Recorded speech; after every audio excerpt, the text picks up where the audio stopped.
जी अस्सलाम वालेकुम स्टूडेंट्स। देखिए आज का हमारा जो लेक्चर है ये चैप्टर नंबर 1 के हवाले से बड़ा इम्पॉर्टेंट लेक्चर है। इस लेक्चर में जो बेसिक प्रॉब्लम है वो ये है कि जिसको हम कवर करना चाहते हैं वो ये है कि इसमें छोटे छोटे कॉन्सेप्ट्स हैं, यानी छोटे छोटे डेफिनेशनल कॉन्सेप्ट्स हैं।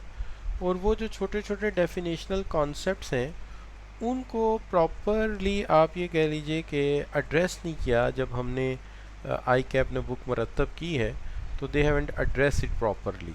नतीजा ये है कि वो स्टूडेंट जब उसको पढ़ता है तो एक स्कैटर सा कॉन्सेप्ट उसका बनता है और उसको अलग अलग चीज़ें याद करने में बड़ी दिक्कत होती है।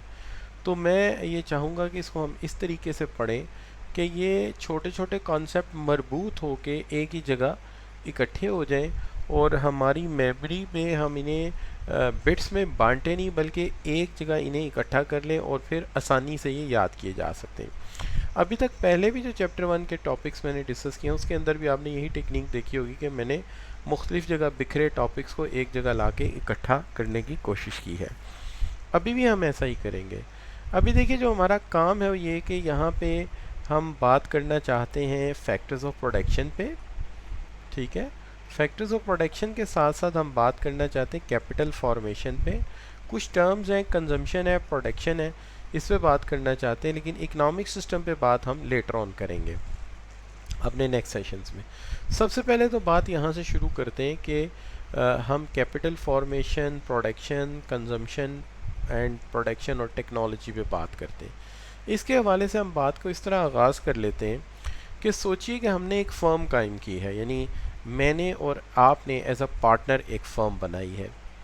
अगर सोचें कि एक फ़र्म हमने इस्टेब्लिश की है, एक बिज़नेस हमने बनाया है, एक ऑर्गेनाइजेशन हमने बनाई है, तो ये फ़र्म यकीनी तौर पे जब मार्केट में आई है तो कुछ प्रोड्यूस करेगी। अच्छा, कुछ प्रोड्यूस करेगी, ultimately it make something like let's say we said that कि हमने एक ऐसी फर्म बनाई है जो कि फर्नीचर प्रोड्यूस करती है, बड़ा सोफिस्टिकेटेड सा फर्नीचर प्रोड्यूस करती है।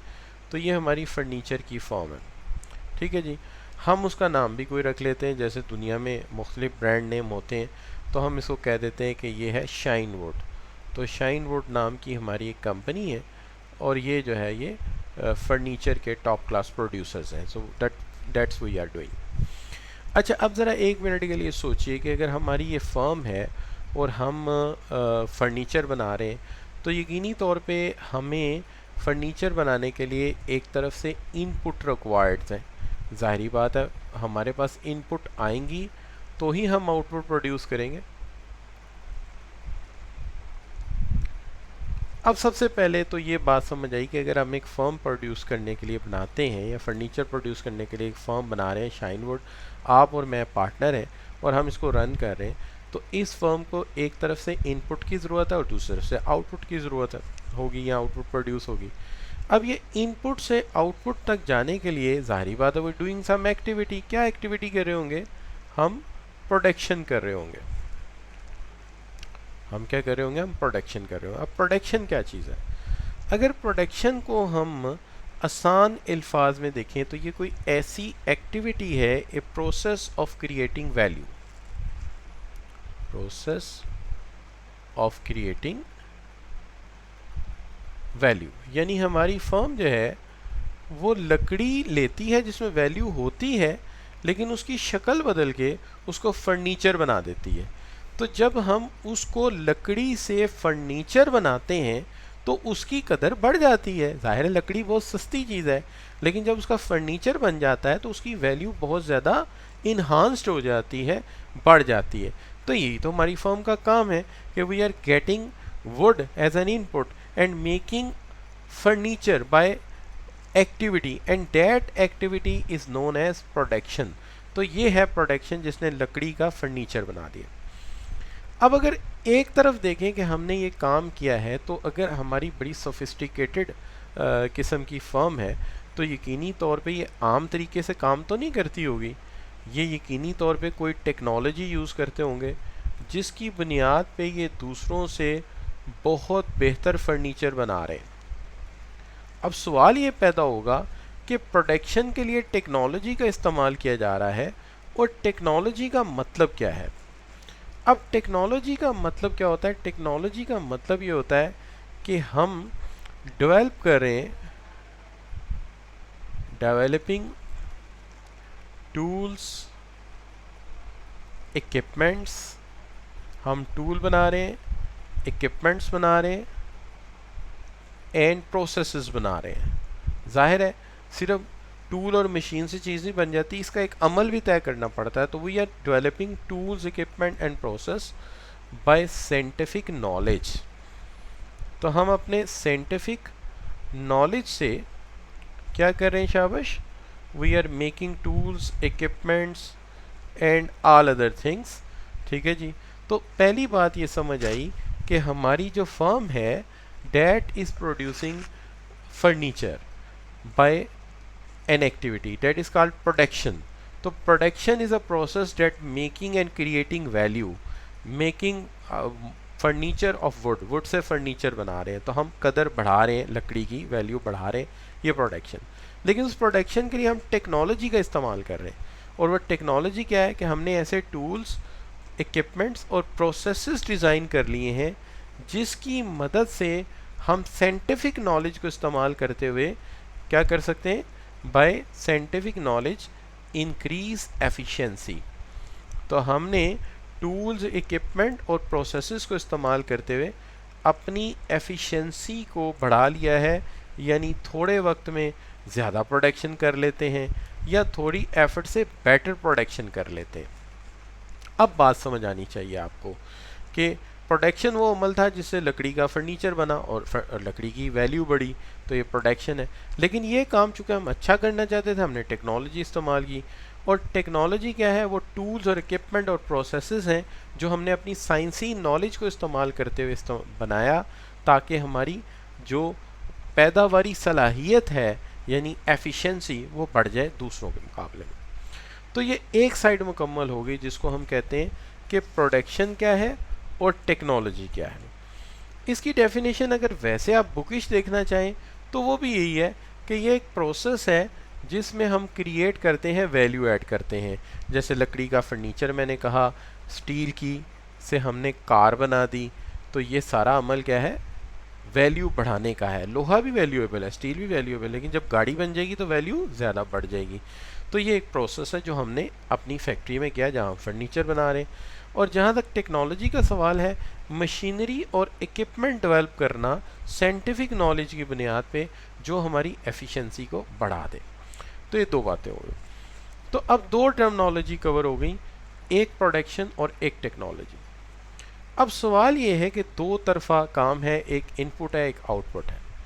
आज हम मामूल से हटके ज़रा रिवर्स ऑर्डर में जाते हैं। पहले ये बात कर लेते हैं कि आउटपुट में हम क्या प्रोड्यूस करते हैं। चलिए ज़रा बड़े पैमाने पे सोचें तो एक फर्म जो है वो गुड्स एंड सर्विसेज प्रोड्यूस करती है। आप कहेंगे सर फर्नीचर के साथ कौन सी सर्विसेज होती हैं? भाई फर्नीचर गुड्स है, बट जब कुछ अरसे बाद हमें ये कहा जाता है कि इसका कलर जो है चेंज कर दीजिए या इसके कलर में फ़र्क आ रहा है, तो ज़ाहिर है हमको पर्सन भेजेंगे ही ना जो जाके वहाँ वर्कआउट करके आएगा या उन्हें समझा के आएगा कि कैसा ऐसा अमल है जिसकी मदद से आप फर्नीचर को अच्छे ड्यूरेबल तौर पे इस्तेमाल कर सकते हैं। तो ये आफ्टर सेल सर्विसेज भी हो सकती हैं और ये अब हर बिज़नेस के साथ अटैच है। तो एक तरफ ये गुड्स एंड सर्विसेज हैं। अब कंज्यूमर क्या करेगा? कंज्यूमर इसकी कंजम्पशन करेगा, कंज्यूमर इसकी कंजम्पशन करेगा। अब कंजम्पशन क्या चीज़ है? कंजम्पशन किसी भी चीज़ का ऐसा यूज़ है, कंजम्पशन किसी भी चीज़ का ऐसा यूज़ है जिससे कंज्यूमर को सेटिस्फैक्शन मिलती है कि वो हमारी चेयर पे बैठता है, इस्तेमाल करता है, उसे कंफर्ट मिलता है, हमारे बनाए गए बेड पे सोता है, उसे तस्कीन हासिल होती है। तो ये क्या है? ये कंजम्पशन है या इस चीज़ का यूजेज है। तो हमने प्रोडक्शन की, लकड़ी का फर्नीचर बनाया, टेक्नोलॉजी इस्तेमाल करके दूसरों से बेहतर कर लिया उसको। आउटपुट में हमने गुड्स यानी फर्नीचर बनाया और उसके मतलब मैनुअल छापी, लोगों को उसके मतलब बताया, ये सर्विसेज हैं।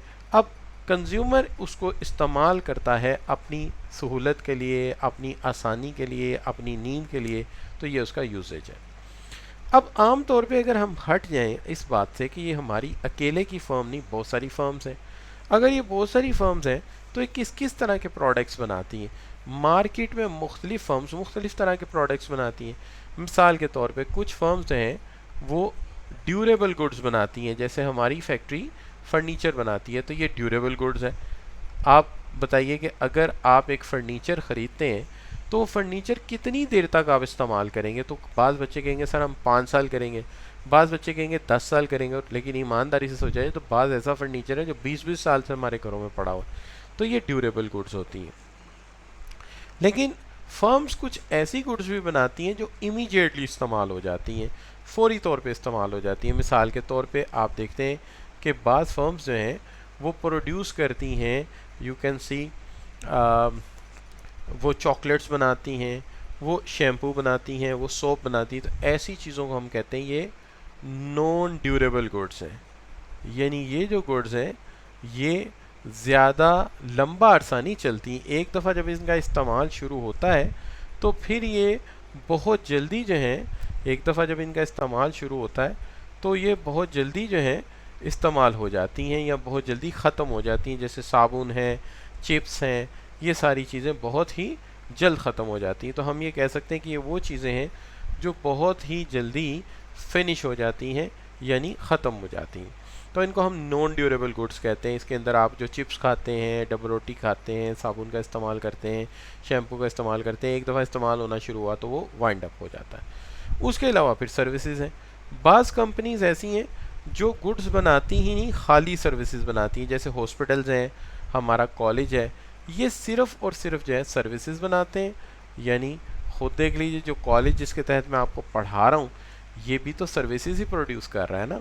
So this is what we can say कि on the one side we are getting input, making production of goods by using technology।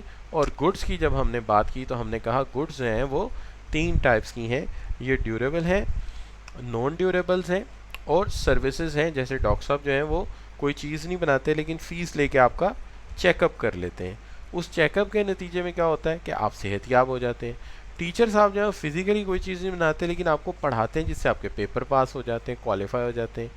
तो ये क्या है, ये सर्विसेज होती हैं। अब आ जाते हैं हम इस तरफ कि हमने एक एरिया कवर कर लिया जिसके अंदर हमने टेक्नोलॉजी की बात की थी, लेकिन जब हमने कंजम्पशन की बात की है तो कंजम्पशन की भी डेफिनेशन देख लीजिए कि कंजम्पशन से मुराद है use of good and services by house hold. House hold का इस्तेमाल करना है, जैसे फर्नीचर इस्तेमाल किया, साबुन इस्तेमाल किया, चिप्स खाए, तो ये यूसेज है इसका। लेकिन ये इसका यूसेज है। लेकिन जो ड्यूरेबल चीज़ें वो क्या होती हैं? ऑटोमोबाइल यानी गाड़ियाँ, फर्नीचर, तो ये वो चीज़ें हैं जो ड्यूरेबल हैं। होम एक्सेसरीज़, तो ये जो है ड्यूरेबल हैं। लेकिन फूड, क्लॉथिंग, ये नॉन ड्यूरेबल हैं। ये एक दफ़ा इस्तेमाल होते हैं तो फिर जल्दी ख़त्म हो जाते हैं। और सर्विसेज में ट्रांसपोर्ट है, एक जगह से दूसरी जगह बस पे आप जाते हैं, मेडिकल केयर है और इंटरटेनमेंट है, फिल्म वगैरह हम इसको कहते हैं, ये सर्विसेज इंडस्ट्री। तो these are what are the things we are talking about. So देखिए कि आप वापस अपनी उसी ग्राफ पे जाइए जहाँ से मैंने बात शुरू की थी। तो मैंने प्रोडक्शन को कवर किया, टेक्नोलॉजी को कवर किया, आउटपुट में मैंने गुड्स एंड सर्विसेज को कवर किया, कंजम्पशन, और मैंने टाइप्स ऑफ गुड्स को भी इसके साथ ही कवर कर दिया। अब हम चलते हैं कि एक फॉर्म को इनपुट की कौन कौन सी ज़रूरत होती है। देखिए, जब इनपुट की बारी आती है तो प्रोड्यूसर्स या इकोनॉमिस्ट कहते हैं कि आपको 4 तरह की इनपुट की ज़रूरत पड़ती है। उसके अंदर 4 फैक्टर्स ऑफ प्रोडक्शन है, 4 फैक्टर्स ऑफ प्रोडक्शन है। अब ये फैक्टर्स ऑफ प्रोडक्शन कौन कौन से हैं? ये फैक्टर्स ऑफ प्रोडक्शन जो हैं, ये लैंड है, ये लेबर है, ये कैपिटल है और ये एंटरप्रेन्योर है। अब देखिए, सीधी सी बात है कि कुछ तो इसमें से बिल्कुल ही सिंपल है। जैसे मिसाल के तौर पे मुझे एक बात बताइए कि कोई भी फैक्ट्री बगैर ज़मीन के बन सकती है? तो आप कहेंगे नहीं सर, अगर हमें एक फैक्ट्री बनानी है तो पहले हमें लैंड की ज़रूरत पड़ेगी। ज़ाहिर है लैंड होगा तो उससे फैक्ट्री बनेगी। तो जिसके ऊपर शाइन वुड फैक्ट्री खड़ी की गई है, सबसे पहले वहाँ लैंड की ज़रूरत थी, ज़मीन की ज़रूरत थी, बिल्डिंग की ज़रूरत थी। उसके बाद दूसरी चीज़ जहाँ ज़रूरत पड़ी वो एक काम करने वाले मज़दूर की, जो इस काम को समझता हो, लेबर। और फिर उसके बाद ज़रूरत पड़ी उस टूल्स की, उस इक्विपमेंट की, उस मशीनरी की जिसकी मदद से हमने टेक्नोलॉजी बनाई या प्रोडक्शन प्रोसेस बनाया, इसको हम कैपिटल कहते हैं। और फिर एक ऐसे शख्स की ज़रूरत पड़ी जो बाकी तीनों को ऑर्डर दे सके, उनको मैनेज कर सके और बाहर के लोगों से बातचीत कर सके, उसे हम एंटरप्रेन्योर कह सकते हैं। और फ़िलहाल समझाने के लिए उसे हम बिजनेसमैन भी कह सकते हैं कि ये एक बिजनेसमैन है जो कि ये सारा काम हमारे लिए कर रहा है। तो बिजनेसमैन से आपके जहन में आ जाएगा कि एंटरप्रेन्योर बिजनेसमैन होता है जो बिज़नेस को स्टैब्लिश करता है। तो ये 4 फैक्टर हैं, इसके बगैर काम नहीं चल सकता। ठीक हो गई बात। अब इन 4 फैक्टर्स में सबसे जो टेक्निकल चीज़ है वो कैपिटल है, यानी वो टूल्स और इक्विपमेंट वो एकदम नहीं बनते, उसके पीछे एक लंबा चौड़ा प्रोसेस होता है। तो चलिए हम सबसे पहले ईजीएस्ट से चलते हैं कैपिटल की तरफ। तो सबसे पहले मैंने जिक्र किसका किया था, शाबाश, सबसे पहले मैंने जिक्र किया था लैंड का। लैंड क्या होता है? लैंड बेसिकली होता है, land refers to all earth natural resources, जो दुनिया ज़मीन पर नेचुरल रिसोर्सेज हैं।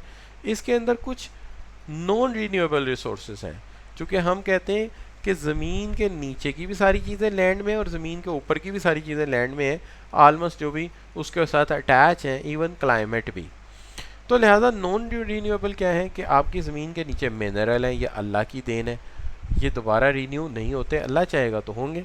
अच्छा, इसी तरह गैस है, इसी तरह ऑयल है, तो ये भी लैंड का हिस्सा है, लेकिन ये नॉन रीन्यूएबल है, ये अल्लाह के बस में है, हमारे बस में नहीं है। लेकिन कुछ चीज़ें अल्लाह ने हमारे बस में की हैं, जैसे रीन्यूएबल है। वो रीन्यूएबल क्या है? जैसे पावर है, बिजली है, चलते हुए पानी में हम जो है जितनी दफ़ा चाहें हाइड्रोलिक एनर्जी से हम क्या कर सकते हैं, हाइड्रोलिक एनर्जी से हम सॉरी इलेक्ट्रिसिटी प्रोड्यूस कर सकते हैं, फिर दोबारा घुमा के पानी को ले जाके दोबारा फिर हम एनर्जी प्रोड्यूस कर सकते हैं। तो ये कुछ चीज़ें जो अल्लाह ने हमारे अख्तियार में दे रखी हैं। तो आप ये कह सकते हैं कि लैंड की जब बात करते हैं तो आपके जहन में आना चाहिए एक तो सॉइल, ज़मीन की सरफेस, दूसरा उसके नीचे पाए जाने वाले गैस, मादनियात और ऑयल, और तीसरे उसके ऊपर जो हम थोड़ी बहुत एक्टिविटी से चीज़ें इस्तेमाल करते हैं, उसी में से लेके वो उसके पानी से बिजली बनाना वगैरह, इसको हम रीन्यूएबल कहते हैं। तो ये है हमारा लैंड। लेकिन जो हमारी फैक्ट्री थी उसमें इतना गहरा कॉन्सेप्ट नहीं था, उसके लिए तो सिर्फ हमें एक ज़मीन का टुकड़ा और बिल्डिंग के लिए ब्रिक्स चाहिए थी, उसको हम लैंड वहाँ कह रहे थे। लेकिन मुईशत के एतबार से बड़े पैमाने पे सोचे तो लैंड में ऑयल भी आएगा, गैस भी आएगी, क्लाइमेट भी आएगा और हाइड्रोलिक एनर्जी भी आएगी। लेकिन हमारी छोटी सी फर्म जो फर्नीचर के, उसके हवाले से सिर्फ वो सॉयल आएगा, वो ज़मीन का टुकड़ा और वो बिल्डिंग आएगी। अब इसके बाद आ जाती है आपकी कैपिटल। कैपिटल की जब आप बात करते हैं तो कैपिटल यकायक नहीं बनता। कैपिटल से मुराद वो टूल्स हैं, वो इक्विपमेंट्स हैं जो हर वक्त इन्वॉल्व रहते हैं प्रोडक्शन प्रोसेस में, इन्वॉल्व इन प्रोडक्शन प्रोसेस, ठीक है, प्रोडक्शन प्रोसेस। या आसान अल्फाज में आप कह सकते हैं टूल्स और इक्विपमेंट हैं जो कि हम इस्तेमाल करते हैं रीजनरेशन ऑफ वेल्थ के प्रोसेस में, ठीक है, जनरेशन ऑफ वेल्थ के प्रोसेस में, कि जिनको आप जनरेशन ऑफ वेल्थ के लिए इस्तेमाल कर रहे हैं, यानी दौलत पैदा करने के लिए आप इन्हें इस्तेमाल कर रहे हैं। तो ये टूल और ये इक्विपमेंट जो हैं ये कैपिटल गुड्स हैं हमारी, ये हमारे क्या हैं, औजार हैं, हथियार हैं, जिससे हम मज़ीद सरमाया कमा रहे हैं, मज़ीद मुनाफा बना रहे हैं, मज़ीद इनकम कमा रहे हैं, या मज़ीद हम जो है पैसा अर्न कर रहे हैं। ठीक है जी। अच्छा, चलिए हम इस बात को यूं ही रख लेते हैं कि हम कहते हैं tools, equipment and other production processes में जो इन्वॉल्व मशीनरी है, इक्विपमेंट है, टूल्स हैं, जिसकी मदद से हम लकड़ी का फर्नीचर बना रहे हैं, वो टूल्स, वो इक्विपमेंट जो है वो सारे के सारे हमारा कैपिटल है। अब सवाल ये पैदा होता है कि ये जो कैपिटल जिसको आपने कहा है, जहन में हमेशा ये रखिएगा कि ये एट ए टाइम एक कैपिटल गुड, कंज्यूमर गुड भी हो सकती है, लेकिन दोनों एक ही चीज़ को आप कह सकते हैं। वो कैसे? देखिए, एक कार है जो आप कंपनी के एग्जेक्टिव को लाने ले जाने के लिए इस्तेमाल कर रहे हैं। चूँकि ये कंपनी के एग्जेक्टिव को लाने और ले जाने के लिए इस्तेमाल हो रही है, लिहाजा ये जो कार है ये कहलाएगी आपका क्या, कैपिटल कहलाएगी। तो अगर आप ये कहते हैं कि एक कार है जिसको हम इस्तेमाल कर रहे हैं अपने बिजनेस के हवाले से लोगों को पिक एंड ड्रॉप करने के लिए, या आप इसको ऊबर बना दें, क्रीम बना दें, तो फिर तो ये मुनाफा कमा रही है। तो जब ये कार प्रॉफिट कमाने के लिए इस्तेमाल हो रही है, अर्निंग के लिए इस्तेमाल हो रही है, तो ये कैपिटल गुड है।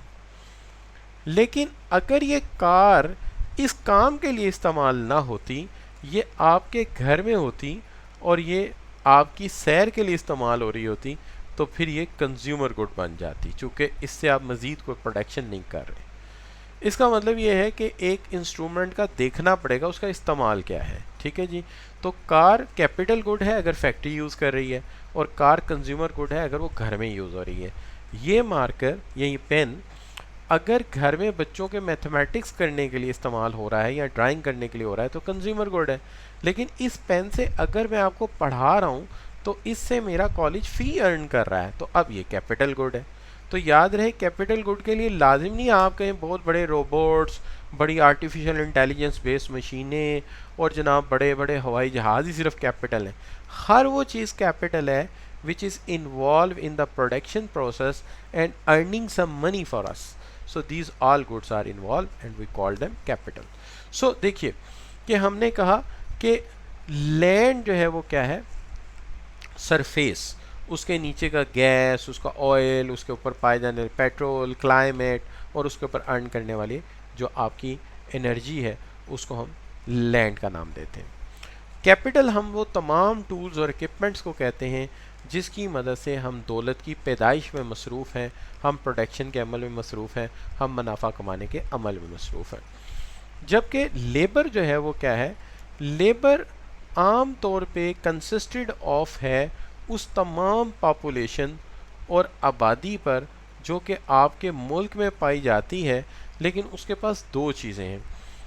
एक ये है कि वो विलिंग टू वर्क है, विलिंग टू वर्क है, यानी काम करने के लिए तैयार है।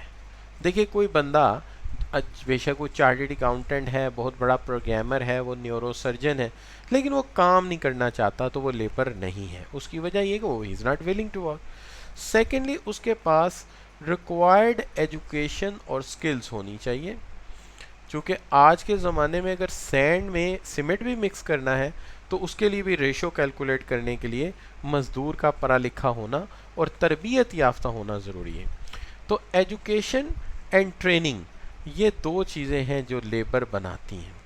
तो पहली बात आबादी होनी चाहिए, अगर और लोग पैदा होंगे तो लेबर पैदा होगी ना, लेकिन उसके साथ साथ दो चीज़ें उसके अंदर होनी चाहिए, उनके पास स्किल्स होनी चाहिए, उनके पास ट्रेनिंग होनी चाहिए काम करने की, और उसके साथ साथ उनका इरादा होना चाहिए, उनकी विलिंगनेस होनी चाहिए काम करने की।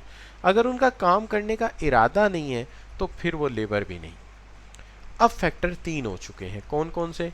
एक लैंड हो गया, उसके नीचे की सरफेस, गैस, उसकी पोटेंशियल एनर्जी, जो कुछ भी है वो सारे का सारा लैंड है। हमारे फर्नीचर के केस में हमने उसको मुख्तसर कर लिया था कि फर्नीचर के हमारे केस में सिर्फ ज़मीन और उसके बनी बिल्डिंग हमारा लैंड है, चूँकि छोटा कारोबार है। अच्छा लेबर वहाँ पे क्या है? वहाँ पे भी लेबर यही है, वो लोग जो हमारी फैक्ट्री में काम करना चाहते हैं उनके पास रिक्वायर्ड एजुकेशन, स्किल्स और ट्रेनिंग है, वो हमारी लेबर है। और कैपिटल टूल्स के एतबार से वो मशीनरी, वो इक्विपमेंट, वो टूल्स जिसकी मदद से हम लकड़ी को काटते हैं, उसको फिनिशिंग करते हैं, उसकी असम्बलिंग से हम बेड, कुर्सियाँ और मेज़ बनाते हैं, ये हमारा कैपिटल है। तो तीन फैक्टर हो गए। लेकिन याद रहे कैपिटल जो है वो यकायक नहीं बन जाता। कैपिटल बनाने के लिए हमें एक अमल से गुजरना पड़ता है जिसको हम कैपिटल फॉर्मेशन कहते हैं। तो याद रहे कि कैपिटल फॉर्मेशन का टॉपिक अलग से भी पेपर में आ जाता है। तो ये कैपिटल फॉर्मेशन का अमल है क्या? देखिए सबसे पहली बात याद रखिए, इसका फर्स्ट स्टेप ये होता है कि घरों में जो पैसा आता है उसमें से हम सेविंग्स करें, यानी हम सारी इनकम खर्च ना करें, कुछ पैसा बचाएं, सेव करें। यानी हाउस होल्ड्स अपनी ज़रूरियात पूरी करने के अलावा कुछ पैसा सेव करें और उसे सेव करके उसे जमा करें, उसे एक सरप्लस की शक्ल में अपने पास जमा कर लें। तो इसका पहला स्टेप ये है कि क्या कौम के लोग या नेशन के लोग पैसा सिर्फ खर्च कर रहे हैं या थोड़ा सा पैसा बचा भी रहे हैं। अगर वो पैसा बचा रहे हैं, अपने मनी बॉक्स में रख रहे हैं, उसको सरप्लस की शक्ल में ऐड कर रहे हैं, तो फर्स्ट स्टेप पूरा हो गया। लेकिन अगर ये सरमाया मनी बॉक्स में पड़ा रहा और आपने उठा के इसको किसी अलमारी में बंद कर दिया या ज़मीन में दबा दिया, तो ये दफीने बन जाएंगे, ये होल्डिंग्स बन जाएंगी। दूसरा स्टेप ये है कि ये जो सेविंग्स हैं ये मोबिलाइज होनी चाहिए, यानी savings should move to financial institutions. आपकी जो सेविंग्स हैं वो फाइनेंशियल इंस्टीट्यूशंस की तरफ जानी चाहिए। और ये इंस्टीट्यूशन क्या हो सकते हैं? ये इंस्टीट्यूशन बैंक हो सकते हैं, ये इंस्टीट्यूशन सेविंग सेंटर्स हो सकते हैं, ठीक है जी, या इवन ये म्यूचुअल फंड हो सकते हैं, ठीक है जी। म्यूचुअल फंड्स वगैरह आगे चल के आप पढ़ेंगे, हमारे इस कोर्स में भी हैं, लेकिन आपके कैफ 1 में भी इनकी तफसील आपने पढ़नी है। तो लिहाजा पहला स्टेप क्या था शाबाश, याद कीजिए ज़रा, मैंने क्या बताया था कि घरों के लोग अपने अखराजात करते वक्त कुछ पैसे बचाएं, उनको अपने घरों में जमा करें, फिर उन पैसों को मोबिलाइज करें, मूव करें फाइनेंशियल इंस्टीट्यूशन में, यानी अपने अकाउंट्स खुलवाएं बैंकों में, सेविंग सेंटर्स में, म्यूचुअल फंड्स में, और वहाँ पैसा जमा करवाएं। अब ये पैसा घरों से कहाँ पहुँच गया? कहाँ पहुँच गया शाबाश? बैंकिंग इंस्टीट्यूशंस के पास पहुँच गया, फाइनेंशियल इंटरमीडियरीज के पास पहुँच गया। अब ये फाइनेंशियल इंटरमीडियरीज हैं, इन्होंने क्या किया?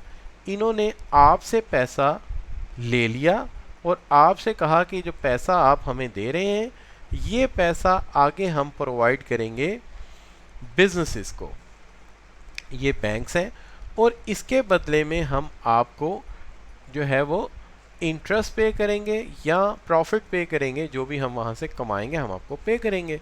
तो आपने पैसा उठाया और अपनी सेविंग्स उठाई और इन बैंक्स और इन इंस्टीट्यूशंस के पास रख दी। इन इंस्टीट्यूशंस ने आगे अपना प्रॉफिट मार्जिन रखते हुए वो पैसा इन्वेस्ट कर दिया टूवर्ड्स प्रोवाइडेड टू बिजनेसेस। इन्होंने ये पैसा बिजनेसेस को प्रोवाइड कर दिया और बिजनेसेस ने इस पैसे की मदद से बाय कर लिया या ख़रीद लिया टूल्स एंड इक्विपमेंट्स। अब ये जो इन्होंने टूल्स एंड इक्विपमेंट्स ख़रीदे हैं इसको हम कहेंगे कैपिटल फॉर्मेशन। ये है capital formation. So capital formation कितने स्टेप्स में हुई? कैपिटल फॉर्मेशन 3 स्टेप्स में हुई है। पहले स्टेप्स में हाउस होल्ड ने पैसा बचाया है, सेव किया है और उसको जमा किया है। दूसरे स्टेप में वो पैसा ट्रांसफ़र कर दिया गया है किसके पास? फाइनेंशियल इंस्टीट्यूशंस के पास, ठीक है। और फाइनेंशियल इंस्टीट्यूशंस ने वो पैसा दे दिया है किसको शाबाश? फाइनेंशियल इंस्टीट्यूशंस ने वो पैसा दे दिया है आपके बिजनेसेस को। तो ये आपका पहला स्टेप ये था जिसमें आपने पैसा बचाया, और दूसरा स्टेप वो था जिसके अंदर ये पैसा आपने फाइनेंशियल इंस्टीट्यूशंस को दिया और फाइनेंशियल इंस्टीट्यूशंस ने वो पैसा उठा के किसको दे दिया? बिजनेसेस को दे दिया। तो दूसरा स्टेप मुकम्मल हो गया। तीसरा स्टेप ये है कि वो बिजनेसेस ने क्या किया, उन्होंने इस पैसे को इस्तेमाल करके टूल्स और इक्विपमेंट्स ख़रीद लिए। तो पहले स्टेप में क्या हुआ? आपने सेविंग की, सेविंग करके उसको जमा किया पैसे को, ठीक है जी। और दूसरे स्टेप ने आपने ये पैसा जो है मूव कर दिया बैंकों में और बैंकों ने इसे ट्रांसफ़र कर दिया बिजनेसेस को, और बिजनेसेस ने अगले स्टेप में इसको रियल कैपिटल में कन्वर्ट कर दिया, यानी उन्होंने रिस्क लेते हुए मशीनरी, टूल्स और इक्विपमेंट ख़रीद लिए। इस तरह आपकी सेविंग्स कैपिटल फॉर्मेशन बन गई। This is what the third factor of protection. लेकिन जहन में ये रहना चाहिए कि कैपिटल फॉर्मेशन का अलग से भी सवाल आ जाता है। What do you understand by the term capital formation? Briefly describe the steps involve in the process of capital formation. So capital formation is a process in which the savings are converted into tools and equipments and machinery of the nation. तो ये एक ऐसा अमल है जिसके अंदर हमारी savings जो हैं वो कन्वर्ट हो जाती हैं टूल्स और इक्विपमेंट में। इसके 3 स्टेप्स जो आपने अभी लिखे हैं, तो इसका 1 नंबर आपको मिलेगा कैपिटल फॉर्मेशन की डेफिनेशन लिखने का या डिस्क्राइब करने का, process of converting saving into tools and equipment in the capital goods. और 3 नंबर मिलेंगे एक एक स्टेप के, एक एक नंबर यानी पहला step, you have created savings. Second step, you move your savings to the banks and financial institution, and they move that saving to the businesses. And third step, the businesses converted and use that savings and capital for the sake of making machine, capital and tools. So this is the third step. तो इस तरह आपका ये काम मुकम्मल हो गया capital formation का। अब आखिरी चीज़ जो आ जाती है वो आ जाता है इंटरप्राइज, चौथा फैक्टर, कैपिटल का फैक्टर हो गया। इंटरप्राइज वो चौथा फैक्टर है जो क्या करता है, वो डिफरेंट फैक्टर्स को हायर करता है, यानी उनको हायर करता है, उनकी अदायगियाँ करता है, उनको पेमेंट करता है और उनको काम प्रोवाइड करता है। इसका मतलब ये है कि ये वो आजिर है, ये वो बिजनेसमैन है, ये बेसिक पर्सन है जिसने जो है वो शाइन वुड का ब्रांड इंट्रोड्यूस कराया था, जिन्होंने आइडिया दिया था शाइन वुड का। तो जो बंदा शाइन वुड का आइडिया लेके आया, उसके बाद उसने लैंड ख़रीदा, लैंड पे उसने अपनी फैक्ट्री खड़ी की, ठीक है, मैं और आप जो पार्टनर हैं। उसके बाद हमने जो है उसकी वहाँ पे वर्कर्स को हायर किया और उनको मंथली पे करते हैं हम लोग। उसके बाद हमने वहाँ मशीनें और इक्विपमेंट इंस्टॉल किए और अब जैसे जैसे ऑर्डर आते हैं हम मार्केट से बात करते हैं, मार्केट से ऑर्डर लेके आते हैं, इन लोगों को काम पे लगाते हैं, इनसे काम करवा के फर्नीचर बना के मार्केट में पहुँचाते हैं, क्वालिटी का ख्याल रखते हैं, अपने ब्रांड का नाम का ख्याल रखते हैं। तो हम आखिरी फैक्टर हैं, हमें जो है इंटरप्राइज कहा जाएगा, हमें एंटरप्रेन्योरशिप कहा जाएगा। तो हम चौथा फैक्टर हैं और हमारा काम ये है कि बाकी सारे फैक्टर्स को काम पे लगाना, वो लैंड हो, वो लेबर हो, वो कैपिटल हो, तो उनकी वर्किंग हमने देखनी है। लेकिन इस एतबार से अगर देखा जाए तो जहन में आपके ये होना चाहिए कि ये चारों फैक्टर जो है इनको जवाबन अपने काम के, वो लैंड है, वो लेबर है, वो कैपिटल है, एंटरप्रेन्योरशिप है, पैसा ही मिलता है। लेकिन हर एक को जो मुआवजा मिलता है वो है तो मनी, लेकिन उसका नाम डिफरेंट है। मिसाल के तौर पे हम किसी से घर लेते हैं जब, तो हम जो इनाम में या रिवॉर्ड में पैसा देते हैं, या हम किसी से ज़मीन लेते हैं फसलें उगाने के लिए, तो हम उसको जो पैसे देते हैं उसको हम रेंट कहते हैं। है तो रुपया ही, लेकिन हम उसको रेंट कहते हैं। जब हम किसी वर्कर को हायर करते हैं तो उसको भी माहाना उजरत देते हैं या डेली वेजेस देते हैं, लेकिन उस पैसों को हम वेजेस का नाम देते हैं जो हम उसको अदा करते हैं, है ही उसका रिटर्न। तो अब रिटर्न तो सबके लिए सेम हो गया, लेकिन लैंड का रिटर्न रेंट है, लेबर का रिटर्न वेजेस है, और कैपिटल जो हम बैंकों से लेते हैं उसके जवाब में हम उन्हें सूद अदा करते हैं जिसे हम इंटरेस्ट कहते हैं। इसका मतलब है लैंड को मिलते हैं पैसे जो वो रेंट है, लेबर को जो पैसे मिलते हैं वो वेजेस हैं, और जो कैपिटल को पैसे मिलते हैं वो इंटरेस्ट है। अब चौथा फैक्टर जो है वो हम हैं, यानी मैं और आप जिन्होंने शाइन वुड शुरू किया था। अब इन सब की अदायगियाँ करने के बाद जो पैसे बच जाएंगे वो हमारा क्या है, वो हमारा प्रॉफिट है। तो हम चौथा फैक्टर है एंटरप्रेन्योरशिप, और हमें इसके बदले में क्या मिलता है, प्रॉफिट मिलता है। क्लियर जी। तो याद रहे कि डेफिनेशन प्रोडक्शन की भी आ सकती है, टेक्नोलॉजी की भी आ सकती है, लेकिन जिस तरह कैपिटल फॉर्मेशन का सवाल इंडिपेंडेंटली आया है, इस तरह फैक्टर ऑफ प्रोडक्शन का सवाल भी इंडिपेंडेंटली आ सकता है। लेकिन इसमें एक क्रिएटिव सवाल आपके सामने रखते हैं। ये जो क्रिएटिव सवाल है इसके अंदर देखिए, what do you understand by the term factors of production.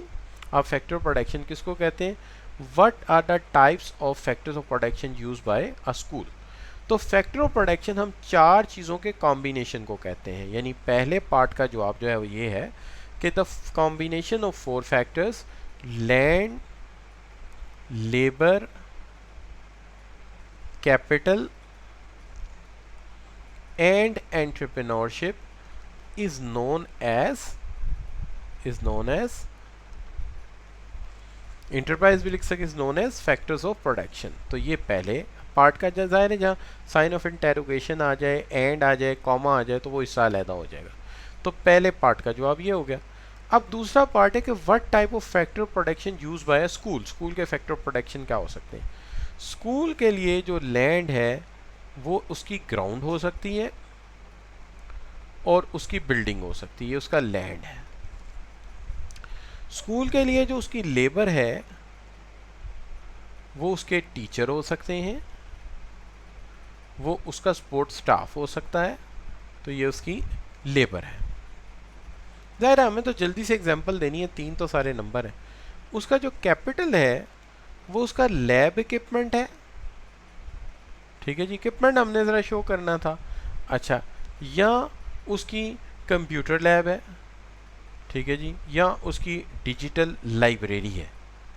तो ये जो है ये बच्चे क्या हो गया, ये इसके जो है लाइब्रेरी, ये इसका जो है ये कैपिटल।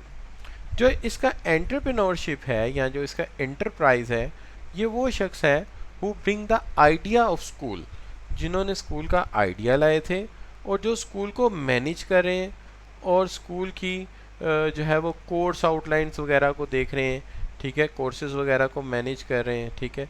तो ये जो लोग हैं, दिस इज़ कॉल्ड एंटरप्राइज।